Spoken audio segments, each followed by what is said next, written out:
proclamation today is by Becky Earhart.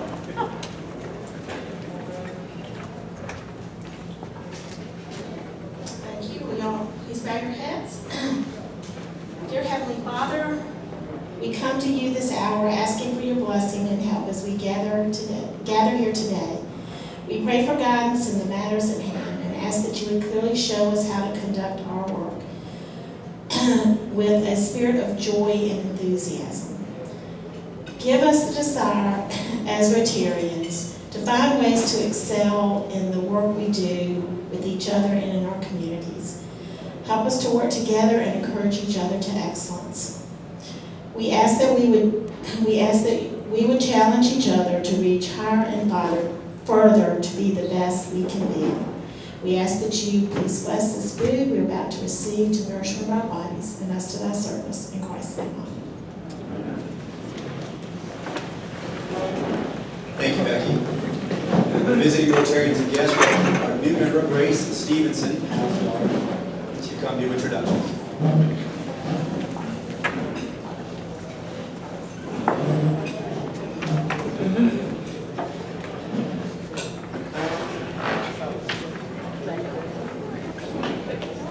Visiting Rotarians from other clubs, but we do have a few guests today, so take it away.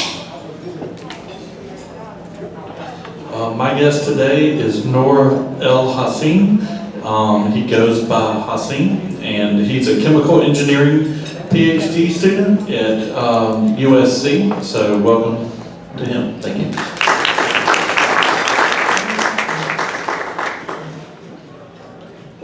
I'm Kay Shaw, and my guest today is Angel Laborde. Angel is also a Rotarian in the Lexington Club, and she is the president and CEO of the Lexington Chamber of Commerce and Business Center. So please welcome Angel.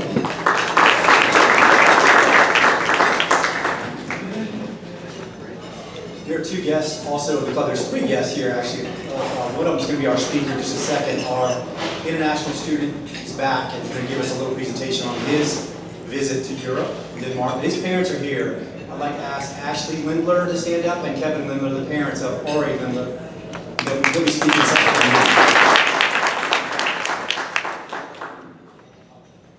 Thank you all for being here and visiting us today. Thank you, Grace.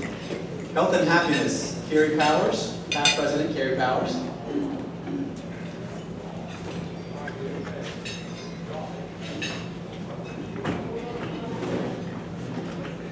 Thank you, Mason.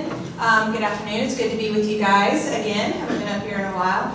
I didn't find out I had to do this until about 9:30 last night, so I did have something prepared that I thought was kind of funny, but I'm going to keep it short. So today, in 79 AD, Mount Vesuvius erupted today in 79 AD and basically buried the town. 2,000 people lost their lives. And I did read, there was a little news article that now they're thinking that it's going to erupt again very soon, you know, probably in the next 100 years or something. But then I was thinking, it's 2020, so did anybody have Mount Vesuvius on their bingo card for 2020? Right? Right. So that's really all I had today. Nobody had any health and happiness, and the cart message is already up on the board, so if you guys want to pay attention to that cart message, and Mason, how's that for a short and sweet? Very short. All right, y'all have a great week. I asked Carrie to keep it short. We have a lot of stuff going on the agenda. Thank you, Carrie.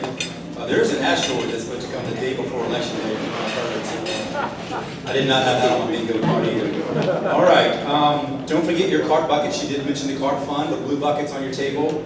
Since we have a smaller attendance these days, we do need bigger contributions put in on a weekly basis if you can. Don't forget checks are tax deductible. Please continue to eat, but once you're finished eating and drinking, please put on your mask. That is the local ordinance now, if you all know. Now, speaking of masks, yeah, this is just my you're required to wear one notification. But speaking of masks, thanks to the generosity of our new member Keith Hudson and the Jim Hudson Automotive Group, The club has ordered 250 of these. They're blue masks that say Rotary in the logo right there, and they say People of Action on the side. The way to get a mask is to make a gift contribution to the Columbia Rotary Club. We'll give $10. For every gift, you will get a free mask. They are not for sale. I want to reiterate that, but you get a free mask when you make a contribution to the Rotary Club. Starting on Monday, these masks will be in this week. The proceeds from these masks and the donations will go for our food packing event, which is going to be in early December here at Seawells. We're still planning to do that to benefit the children and family of Richland 1. So, get a mask, they're cloth, of course, and they are washable. Thank you again to Keith Hudson and Jim Hudson for providing the underwriting for the initial purchase of those masks.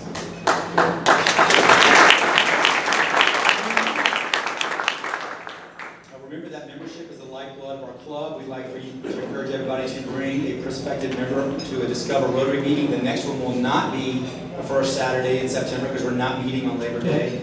It will be on September 14th at 11:30. So make plans to bring a prospective member with you. Please pay your invoices this week if you can. We're having a board meeting immediately following this meeting, and finances will be on the agenda. Now for a special presentation, I'd like to, if she doesn't know this is happening, I'd like to ask Past President Louisa Campbell to come forward.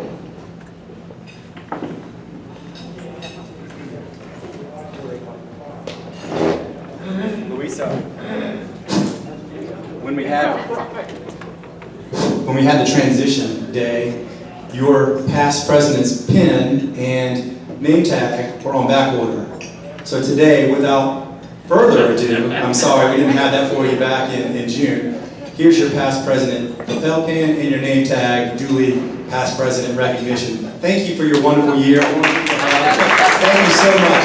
Past President Louisa Campbell for a great year last year. Yes, I will tell you, I do love this club, but being retired, past president, being retired president, past president, is probably the most beautiful thing in the world. Thank you.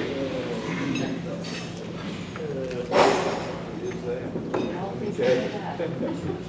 I'm glad we got to surprise you today. Of course, Louisa's here. She's always here, but we have a board meeting afterwards, and her presence is very much needed after this meeting as well.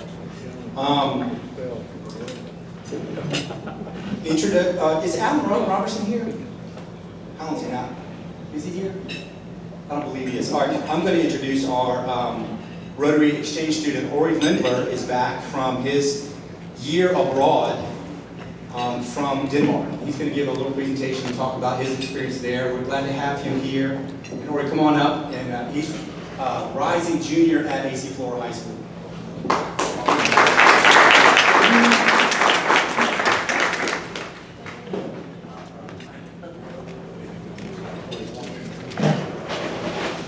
Hi, my name's Ori Lindler, and I left last August from this Rotary Club to go to Denmark.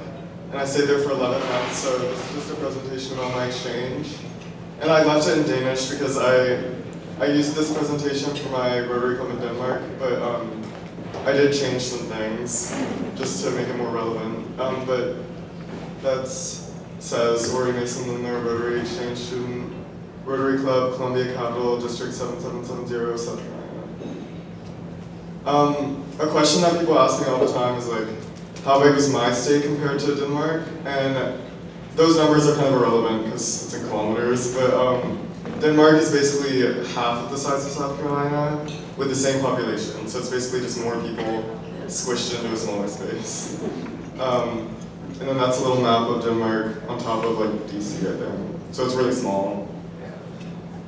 And then this is the Danish flag. The Danish flag means a lot to the Danish people. They have flagpoles in their backyard where they put their flags up. They put the flags on their birthday cakes. I had a banner in my room of a Danish flag. It was crazy. And the cross just symbolizes Christianity, and all flags in Scandinavia look the same, just with different colors. So yeah, that was the Denmark flag. That's my city, Vejle. We had that Wave building down there. That was like the most famous building in my city. And then that picture with the umbrellas was like the shopping street in the middle of the city. And I didn't actually live in that city. I lived in a different town, but I went there to go to school. But it took me an hour on the bus to get there every day, so that was interesting. Because here I only live 5 minutes from my school. So my town was really small. I think it was about 2,000 people. But that building up there, that's the church. I think that was the biggest building in the whole town. And then we had a grocery store, and I think that was all. And then at the bottom, I had 3 host families, but that was my last host family. And we lived on a farm. They grew berries, and they made this juice that was supposed to be like healthy, and so that was really nice. The little white, I think there's a white building in the background, and that was the house. We also had horses and stuff, so it was like a real farm. It's kind of cool. That was my school. It was called Hospital Gymnasium, and that picture is the cafeteria area, and then above view from school. Yeah, I think it was about 1,500 students, about the same as AC Florida. That's my school. Those are some traditional foods. It took me a while to get used to the food there. It was really different. But there's something called hubal, and that's like rye bread with all these toppings. The first time I ate it, they told me I was eating it like a 5-year-old because I stacked a bunch of stuff on it. And then they're really proud of their Christmas food. So that's brown potatoes. It's just like potatoes and sugar, and then rice pudding. And then they love licorice, and I still don't. I can't. Their licorice is very strong. That's the weather. It's very bipolar. Like I'd be walking to the bus stop in the morning, and there'd be wind, rain, sun, and clouds within like 5 minutes. It changed all the time. I think that says like Danish, snowing in Denmark, and it says going to Easter because it's very unpredictable. It actually didn't snow when I was there. I think it did once, but I slept through it. But, so I was expecting snow, but I didn't get that. So that's my exchange year, just everything I did. That's my arrival with my first host family, and that top picture is all of my host families, the ones that could come. That's my intro camp. They actually had a really big intro camp with, I think it was 250 exchange students. Like Denmark had a lot of exchange students, so it was really nice because I got to meet all the other exchange students from the US. I think there were about 40, and then all the exchange students from around the world. So a big thing that Rotary's given me is now I have friends all over the world, which is something I would never have before exchange. That was our language school. They had those were all the exchange students from Rotary in my city. So in my city that went to my school, there were about 12, I think. And then there were more from other organizations, but that was our little language school at the beginning, so we could learn some Danish.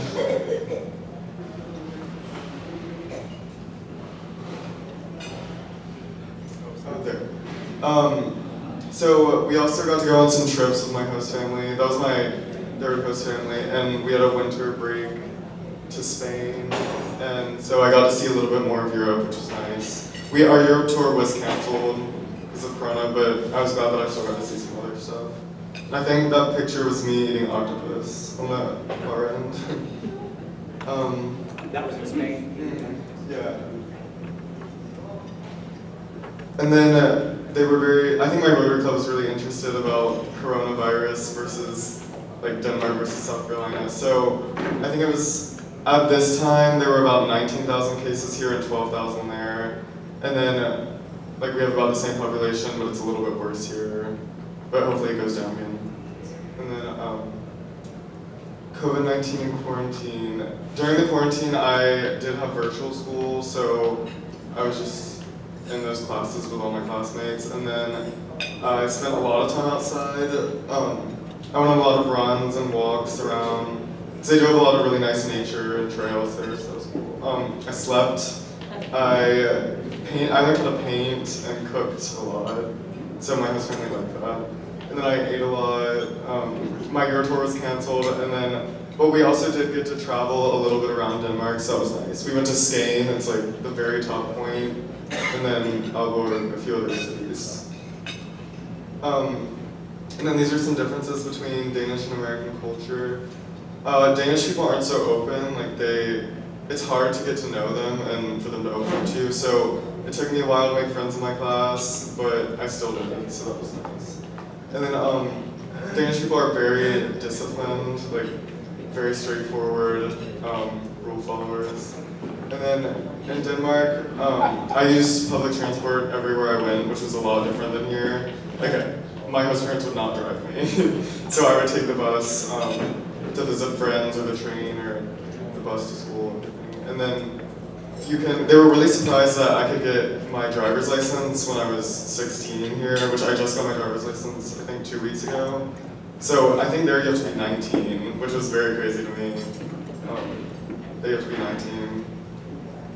And then these were, what have I learned on exchange?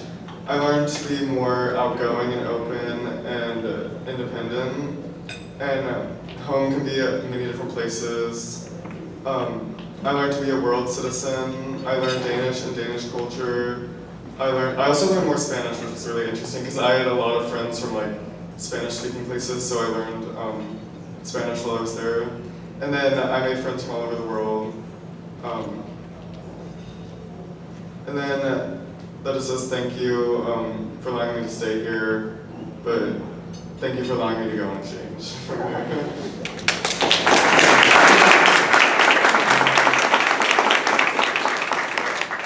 A few questions. Yes.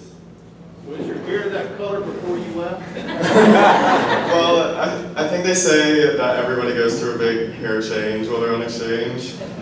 So I did dye my hair blonde during quarantine. So you're bilingual now? Well, I think I can speak Spanish better than Danish. But I was really glad that my last host family really wanted me to speak Danish, so, and also during the quarantine I was with them like, all the time. So they like forced me to. If I started speaking English, they would yell at me. So that was actually a good thing. Yes? Tell us about your pens. Oh yeah, so every exchange student brought pens on exchange. So I think most of these pens are just from my friends there. Then I also bought some. I bought a little one with like a Danish flag and a Chinese flag, just in honor of Corona. But, yeah. Yes. Can you share some of your favorite Danish expressions and what they mean? I think most of the ones that I would say are explicit. Because they love to use the F word. I think even little kids there use that word all the time. My host parents would all the time, so that caught me off guard a lot. Is it the same word we use in the Yes, they stole it.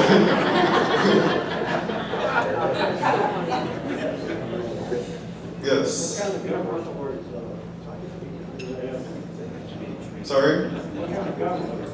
Oh, I don't really know. Everybody tells me that it's socialist, but I think it's more, I know they have parliament, I think. And they have I think she's called a president or like a stateswoman or something. I don't really know much about the government there. But I know they did have like a president type lady. Yes.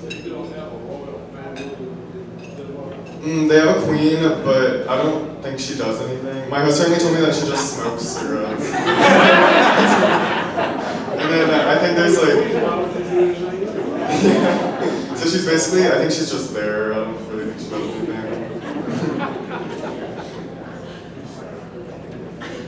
Great, thank you so much.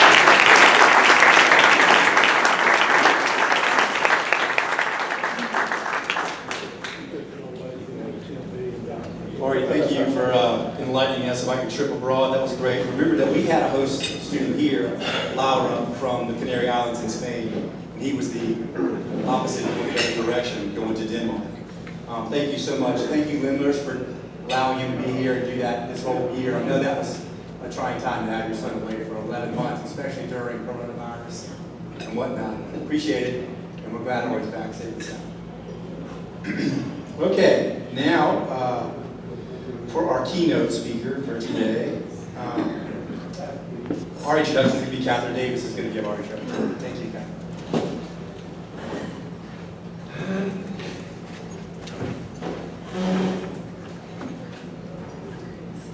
Good afternoon.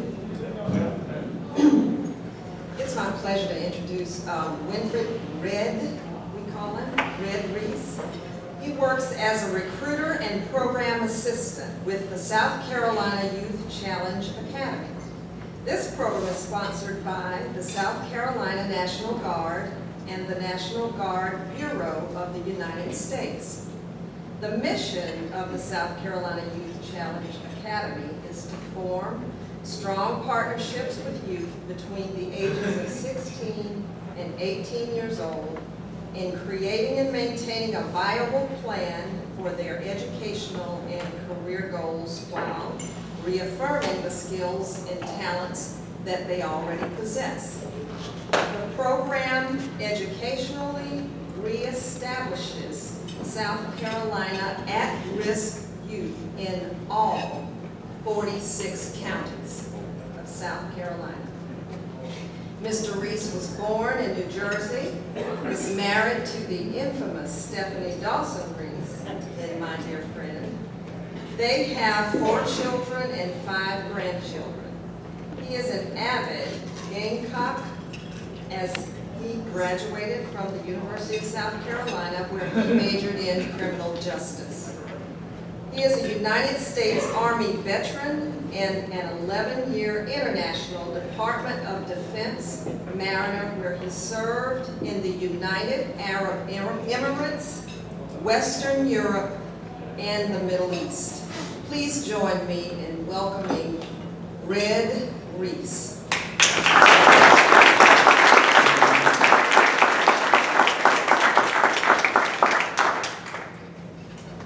Wow, that's a lot. I'd like to thank everyone for having me come speak with you all, especially Catherine, who's a very good friend of myself and my wife. I spoke to a Rotary Club earlier last year before COVID. They were I think the chapter in 5 points. And one of the things I always wanted to emphasize when I speak to a gathering such as this is that we need a lot of volunteers in the program, because these young people need positive influence. We work with a demographic of 16, 18-year-old kids, and these young people, we're trying to re-educate them. Like she said, we're trying to capture these lives. These young people, they come from all 46 counties. As you know, every county does not get allocated the exact amount of funds when it comes to education. Some of these young people, for the most part, they're kind of lost. They live in communities where they don't have a lot of resources. And we try to give them that resource. The funding that we receive is 75% by the federal government, which is the National Guard Bureau, 25% by the state, which is our South Carolina National Guard. And we come under the guidance of General McCarthy, General Jones, Director Reed, and Deputy Director Mr. Pugh. And they work very hard reaching out to all of these young people in every county, every school system, every district, every high school.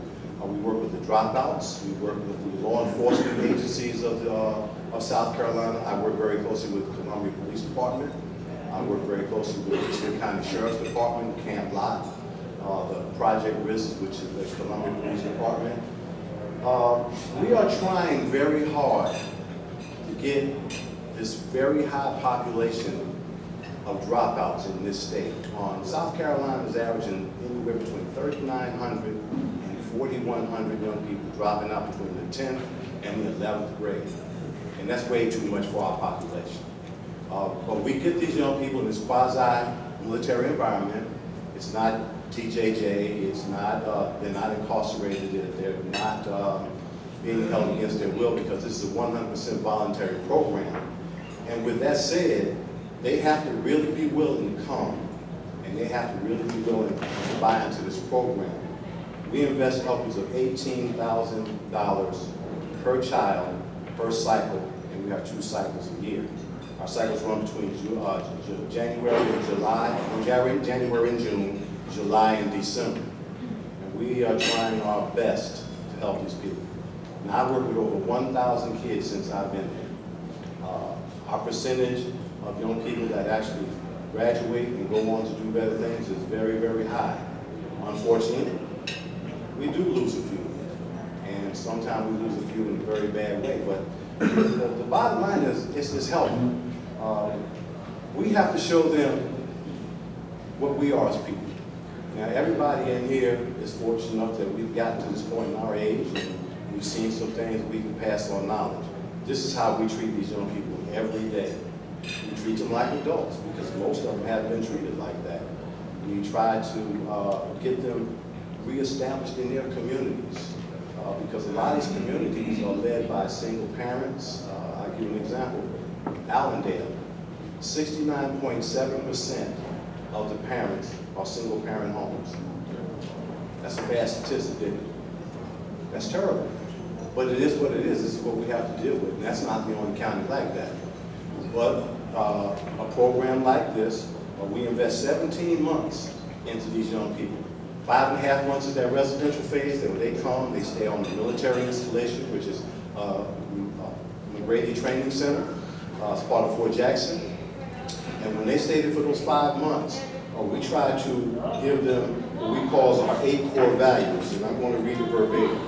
Academic excellence, health and hygiene, job skills, leadership and followership, life coping skills, physical fitness, responsible citizenship, and service to the community. Now that has really changed because of COVID. Normally we take up to 140 kids.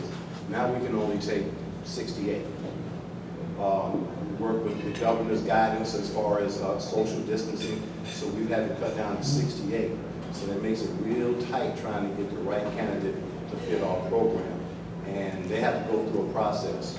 We have some young people that come from the DJJ system. They get caught up in legal issues.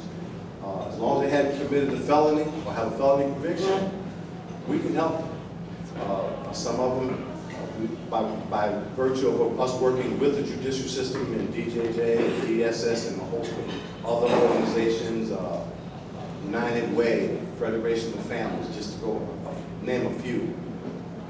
If we can get those kids now at 16 to 18, we can change them. But they have to want to volunteer. That's the only issue. The law system cannot make them come here. They have to want to be a part of this. But once they're in it, first 2 weeks, they like, oh my God, what did I get into? That's the acclimation phase of the program. And trust me, I've been called every kind of thing you could be called simply because I'm the direct recruiter and I have to deal with their parents. Mr. Reese, what did you do to my boy? Man, he said, okay. You know, he's just not used to that discipline that most of us probably got when we were growing up. Now my mom, she'd bust you right upside your head. Simple as that. You can't do that now. You know, that's an assault. But we get these young people in and we help them change their life. We try to lead by example. When they get there, our staff are former military, active duty National Guard, educators from all venues, Clemson, South Carolina, SC State, Furman, we have all kinds. We're part of Richland County School District 1, because by law, a young person can't be registered in 2 school districts at one time. So we have them withdraw from 1 school district and come to our school district, which is Richland County School District 1. We offer them an opportunity to go to college. We partner with Midlands Tech this cycle. Previous cycles was Aiken Tech, but now we have Midlands Tech. And we offer things like IT, HVAC, things that they can go out and have some job skills, things that are not offered in their traditional school system where they are. So like I said, we invest about $18,000 per kid. Now, if they graduate the Youth Challenge portion, they can go to the Job Challenge, which will get them to Midlands Tech. We try to help them attain their GED. Now, I'm going to emphasize this. A lot of people think that GED is easy. I think I'm a pretty smart guy. I looked at it, and I had to concentrate. It's not that easy. They used to have a stigma, but our educators work very hard to get these young people to pass the GED and the program. Once they do, they can go on and have ASVAB testing if they want to join the military, if they make it through the cycle and they graduate, they can go to the Job Challenge, which has the Midlands Tech portion of our program. So what we're offering these young people is a chance to recover, but the main thing is to get away from that environment that they're in. Some of these young people have been involved in gang activity. Some of them have been victims of sex trafficking. We work with a lot of federal organizations that deal with human trafficking. We work with foster care, because a lot of these young people don't even have parents. So we work with a lot of disadvantage in this organization, but it's a lot of fun. Once these kids see that, there's somebody that cares about them, every last one of them gravitate to some particular staff member. I have about 500 new kids now. That's on top of the ones I'm trying to deal with at home. So that's what we do. We help these young people, we give them that opportunity, we invest in them, and hopefully they take that back to their community and they give someone back. I love when one of them called me from Colorado and said, hey, Sergeant Reese, I'm in Colorado, I'm having a ball, I'm learning how to ski. Now, when the kid was there, he could barely walk. He was clumsy as all the what. Now he's learning how to ski. I have a young person who's in Hawaii. He has right now his daughter's 3 years old. He's been married for 3 years now. He's making a career. He's in Hawaii, having a ball. We have kids that really go out and excel. We have some that go on to college, via Midlands Tech, that's what we call the academic track. Once they make that academic track and they excel in it, they have a chance to transfer and they go on to USC and or Clemson. Because we have a veterinary program, and Clemson has one of the most outstanding engineering and veterinary programs in the state. So we work with these institutions to advance themselves so that they can go on, and they're not the ones that come to BJJ that are breaking into your house or your car and doing those things that a lot of young people are having to do. So with that said, I would just like to open up some questions because there's a lot more that I could do, but I don't have my PowerPoint because we changed because of COVID. The fluid situation we deal with, I have to do virtual interviews, virtual orientations, virtual question and answering. The good part about that is I get more direct contact with a young person and his or her parent because we have males and females. When I was just going out in the field, I had to talk to organizations like this and didn't have that direct contact. So COVID, in a way, has made it a blessing that I have more direct contact with these young people. And then I can better convince them that, look, I understand where you come from, because raised in North New Jersey, trust me, I had my share of challenges growing up. So if that's okay. Yes, ma'am. How do you recruit from each of the individual counties, and is every county represented? Well, every county, there are 46 counties in South Carolina. And myself and another person, Mr. Johnson, we split the state in half. And we have contact with the school districts, the school systems, the direct contact with the high schools. Because of such a high dropout rate, we try to get those numbers because a lot of these kids are just not, the high school system is just not working for them. They need a more strict environment. Because in high school, they can get and walk out of class, they can be truant, which we get a lot of young people that are truant. They don't have that option with us. The cadre or the military side of the organization, we're not going to let them walk out of class because there's a price to pay for that. It's called PT, training. We get them in shape. We have physical activity. We play sports with them, but they don't want to go outside in the cold and do push-ups. So we have to kind of reinforce it. But all of the staff can make them pay that price. We'll tell them on the first day, we're your friend today. Tomorrow, we're the administration. So that's how that works. But we contact every county, every institution, every law enforcement agency. Every county has its own DJJ if that's necessary. I work very closely with Midlands Evaluation Center and also Charleston Evaluation Center. So we get a lot of feedback from them as well. And the court system. Yes? How many females do you have? On average, per cycle, we may have roughly 75 to 80% male and or 20% or 25% female. It's never the same, but it's in that ballpark, 75, 25. Yes, ma'am. So did you say it's 5 months residential? 5.5 months is 5.5 residential. months, so that's like their boot camp, and then the rest of the 18 months? what- 17 months? Yeah, that's 17 months.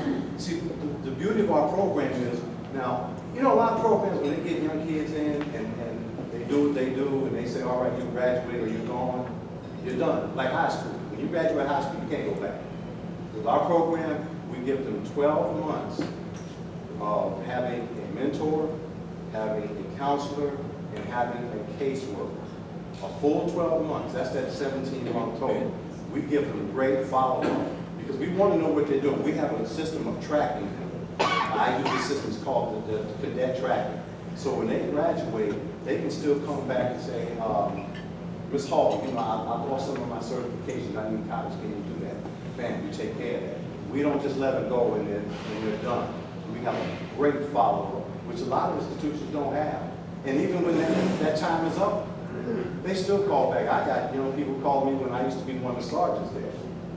And hey, Mr. Reese, I'm doing this, or I'm doing that, and females as well. Let me add this too when it comes to females. You know, we always hear that young people, young males especially, need a father figure. Well, contrary to popular belief, females need it even more. A lot of people don't think so, but they look up to having someone strong in their life to guide them, you know. And when you're hard on them, females actually handle it a lot better than the boys do. You know, females, y'all have a motherly instinct. Sometimes that gets triggered when they see a strong male, and they respond to it a lot quicker than the boys do. Yes? How old is the school? How many years have you been around? Our program has been around since 1998, but the National Guard Bureau has been around since 1993, as far as the national portion of our program. Yes? Do you have to have parental consent for them to come to your program? For the 16 and the 17-year-olds, yes, but the 18-year-olds can sign themselves in if they're willing to do all the stuff that it takes to get the paperwork, the withdrawals from their schools, because we have to have and especially with COVID, they have to have a physical, a sports physical, because they will be required to do a lot of physical activity. They do a lot of marching, drill and ceremony, things like that on top of the sports and athletics. But at 18, they can sign themselves in, and they can actually sign themselves out. But 16 and 17 have to have parental guidance. What do you do about those youth that, in dysfunctional families? Well, a lot of the times, you know, sometimes I wish I could get the parents in there. Oh, yeah, I agree. I'm gonna just be honest with you. Sometimes it's not the kid, it's the parents. And the good thing about when they come to our program, the residential phase, it gets them away from that environment. And we can isolate them, and then with the counseling and the caseworkers and such, we can find out what these triggers are that are stopping them from furthering their education or getting their lives in order. So, trust me, I talk to a lot of dysfunctional families, okay? I can't tell you the things I hear. But we work with them. We offer them opportunities as well because, like I said, we're partners like Federation of Families. I can always say, well, if I got your child here, I can recommend to a parent, hey, listen, why don't you try this organization? They can probably help you with some of the things you're going through. So by the time the kid gets out, you guys won't be butting heads. You'll sit down and have that conversation where you can both learn to agree to disagree. So we do offer them that. They take you up on it? Yes, they do. Yeah, a lot of that. Listen, everybody knows that there's no book that shows you how to be a parent. Okay, I've been educated in a lot of different forms in fashion, military, college, high school, but there's no book on how to be a parent. And a lot of parents just aren't prepared to be parents. But we do give them that opportunity. And sometimes when that kid is with us, it gives that parent time to like, okay, you know, let me get myself together so I can be that better parent. Because it's funny when I get a phone call, Mr. Reese, what did you do with my boy? And I'm like, okay, what's going on here? He's on pass for the weekend. No, he woke up at 6 o'clock and made his bed and washed the dishes. They like it. But they communicate a lot better because while that kid was washing the dishes, his mother was sitting talking to him. And they were having a good conversation. Before they didn't have that kind of conversation. So that's what we get. Yes, sir. Do any of the men were opt into the military or stay in the military? Yes. Right now, I know just off the top of my head, I have at least 8 young people who are currently in the military, stationed pretty much all over the world. One just went in, he had to go to quarantine. He's at Fort Leonard Wood, Missouri right now. He's going through his basic training right there, right now. So he's at least one of 8 that I know of. And we do, because we administer the ASVAB. We have recruits from the military come in, they do the ASVAB testing, and they score high enough and they get their GED. They have a great shot at going to the military. And a lot of them do take that opportunity. That's me. What percentage would you say that leave your program go on to either the military or a college program? That's a good question. I would say roughly 7% will go to the military, and half of them, because of the job challenge portion, half of them will go to the Millings Tech. So, like normally we have 140 cadets per cycle. Right now we're down to 68. Now, we don't graduate that many because some of them are terminated, drop out because of behavior issues and such. But, excuse me, we get at least 50 right now that will go, should they graduate, they will go on to Millings Tech. And they can either take career track to further their college, or they can take some of the technical programs that we are offering them through Millings Tech. Interesting. So it's a pretty good program. I mean, all they have to do is just give us their heart. We don't, and it's free. This program doesn't cost the parents anything. The only thing that the parent has to actually pay for is stuff for personal hygiene, undergarments and such, and we give them a list of what they need, but the uniforms, the boots, or the athletic footwear they have to pay for. But anything else, all their meals, their lodging, all that's paid for because of the funds we get from the federal government and the state government. Yes? You mentioned your numbers are down. You say that's because of COVID? Well, the numbers are down on what we can accept because we have to follow social distancing guidelines. So our dormitories would normally, on a male dorm, would roughly have 40 cadets, plus or minus a few. But right now, we only have roughly anywhere between 18 and 20 because we keep them separated. They've already taken COVID tests, they've taken TB tests, they've had dental exams, physicals and all that. So now we have them isolated there. They're not going to have contact with anybody but the staff. They're not going to have any visitors. We're going to work on their core values. We're going to work on their academics, and we're going to keep them isolated. So the only person that is involved with them is staff members. We have extra masks all over the place, hand sanitizer, so we're working real hard. But that isolation and that social distancing is key to it. And right now, we're doing pretty good. I mean, nobody's come up positive. We hadn't had any issues with that. The kids have understood that this is a dangerous time, and they've accepted it, and we've emphasized it to them too. How many kids you say nationally are involved in this program? Nationally? Yeah. Oh my God. There are 44 programs in 33 states. Some states, because like California, Texas, they're so huge, they have 2 or 3 programs. You know, they may have one in the upper portion of the state and the lower portion. California has 3 between San Diego, Los Angeles, and San Francisco. North Carolina has 2 programs, and Georgia has 2 programs because of the size of their state and their population and the density of the population density and how it's spread out.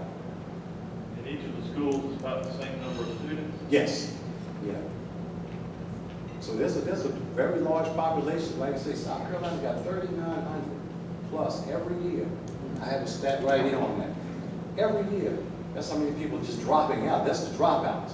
This is not even including kids that are involved in DJJ and issues like that. Yes? How does South Carolina compare to the other states that have this program in terms of dropout rate? Is our dropout rate higher, or is it about? Well, because of population, some states have more for sure. Say California, there's such a big population here, they have more. But for our size, that number is still kind of high. If you look at the population of South Carolina, it's roughly 3.5 million people. Having 3,900 of your students drop out between the 10th and 12th grade, that's high. But we're trying to change that. We're giving these kids the opportunity to look, you come here, we can help you. Yes, sir. How did the National Guard get involved in terms of this program? It seems like it could be not through the National Guard. There's no requirement for military service. I like the military aspect of the training. You know, I've asked that question and I really do not know the answer. I just know that it's been in place. I've talked to other recruiters and program assistants and directors in other states. It was somebody that got involved and just said, listen, we need to do something. I don't know if it had to do anything with numbers of recruiting for active duty or such, but it just came about, and all I know is the program's been here since '93 and '98 in South Carolina, and I became a part of it. And the funding comes from the federal government and state government, or? 75% by the federal government through the guidance of the National Guard Bureau, and 25% by the state of South Carolina and the National Guard Bureau. Every state is set up that way. Every state, the government puts in 75% and the states put in 25%. So it's not a burden on the state. Yes, sir. I've been working with Richland District 1 for a long time, working with younger children. And I understand everything you're talking about, family issues and so forth.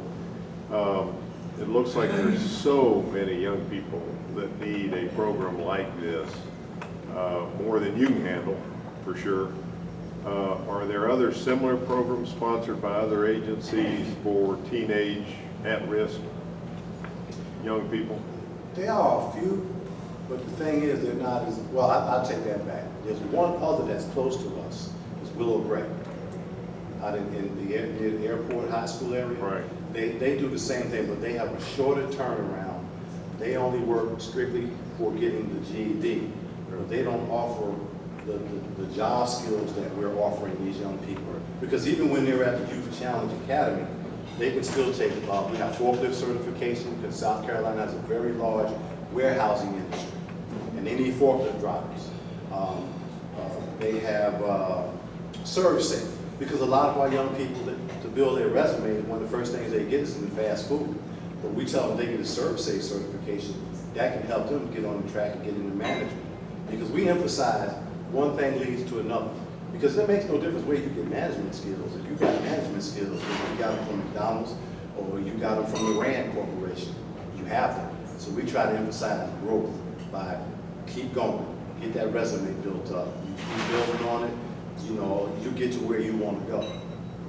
It just seems to me you could fill your program just out of the Midlands with needy students, or students who need your services. Well, I actually, for me, because Richland County is my area, I would say if it was a normal cycle where we had the normal number of roughly 140, 35% of them would come from Richland County because of just the population, the number of high schools, and there's a lot of stuff going on in Richland County. Charleston is my next biggest one because I cover Richland County and Charleston. My co-worker covers Lexington County and Greenville. Those are the next high population areas that we get a lot of recruits from. And I also work with Dr. Coach from Richland County. Yes? You might have answered part of my question, but I know you help get everyone ready for the GED, but your certifications, if they come to your school, is there a diploma or something they acquire for the 2 years with you? Oh, they get a certification that says they have passed the GED, because we give it to them in 4 sections, and they have to pass each section. Once they pass each section, they will be certified. They have a certificate. It's issued by the state of South Carolina. It says this young person has his GED. They do have it. And even, that's the beauty that follows those 12 months. Sometimes they may get 2 or 3 sections and they need to work on one. Well, we still get them in Midlands Tech. We'll still get them that certification because they're still learning. And they can still study for that portion of the GED that they didn't get. Once they got it, they call their counselor or their caseworker, hey, I'm done. They get issued a certificate that says, I have my GED.